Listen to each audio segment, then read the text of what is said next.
All right, so we're going to do NBA superlatives. Best, worst, most surprising in the playoffs. Here we go. Okay. Which team has been the biggest disappointment? The Nets, the Suns, Jazz, or 76ers? The Suns.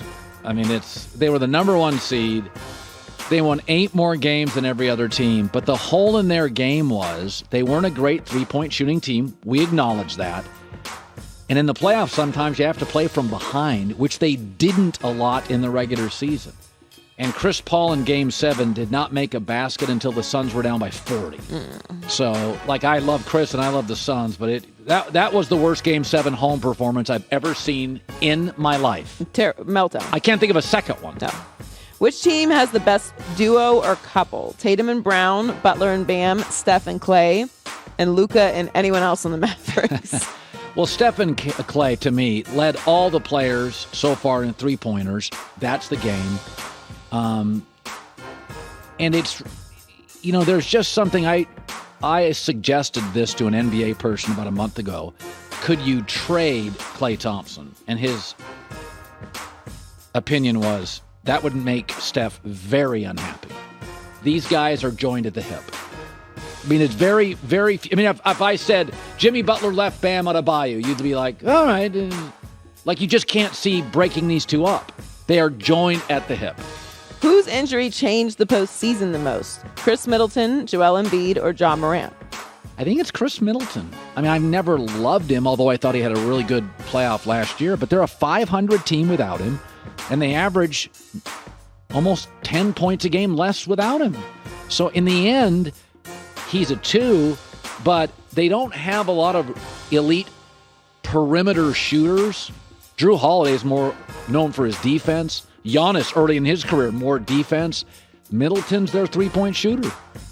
Which star player is most likely to break up with their team? Harden in the Sixers, Kyrie Irving in the Nets, or Donovan Mitchell in the Jazz? Well, I think Donovan Mitchell because you can get something for him. Yeah. And with Kyrie and Harden, I think you're limited on what you get in return, and you want to make that work. But they lost in the first round of the Mavs, so you're going to run this thing back. And I think Donovan Mitchell on a good team could make a good team great. And I think they kind of want to reboot, and I don't think he's happy. And so I think it's always easier to trade a guy when I can get really good pieces back. Which team are you the most wrong about? The Suns, the Heat, or the Sixers? Suns, I had them winning the championship. They had the best net rating in the league. They're the second team in league history to win 64-plus regular season games and not make the conference finals. So I know I'm not alone on this.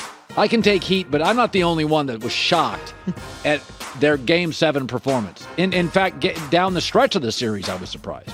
Which star player, you love Magic, which star player had the best disappearing act? Chris Paul, James Harden, or Kevin Durant? James Harden was outscored by Gabe Vincent of the Heat. Yeah, this graphic is staggering. Look at how few shot attempts. Yeah. He doesn't even shoot the ball. Maybe it's something in Philadelphia, Maybe. I don't like to shoot there. Which player has been the most dramatic? Draymond Green, Luka Doncic, Patrick Beverley, or Marcus Smart? Patrick Beverley called Chris Paul a cone because he can't guard anybody. I mean, by the way, this was his reaction after a play-in game. Which team is most likely to succeed, win the championship? The Heat, Celtics, or the Warriors? Warriors, who, it should be noted, are 3-1 against the Celtics and 3-1 against the Heat. Or, 3-1 combined against them. Also, teams that have a 3-0 lead in the series have never lost a series. Well, yeah, I mean, the series is over. That's why we mentioned the Mavs. You know what the number is? 146-0. It's not happening. It's over. Who has been the MVP of the playoffs so far? Jason Tatum, Steph Curry, Luka Doncic, or Jimmy Butler? I got to give Jimmy Butler credit. Yay! Think about I knew you were going to get that one right. Think about this one. So he averaged 21.5 points in the regular season. In the playoffs, he's averaging 28. Yeah. So the idea that you play better defenses and better players and jump in points per game, and I also think he is truly the soul of the team because one of the things you can't replicate, he plays like it's like Michael Jordan intensity. Like he is obsessed with effort. That's something I don't think you can teach. Guys have it or they don't. And I think the culture of Miami is intensity and passion. They're not always the most talented team. You don't outplay the Heat or out-practice them. Hi, everybody. Thanks for watching. Subscribe here to get the latest from the show. Also, be sure to check out more of the best clips from The Herd or go watch a few segments from other shows on FS1.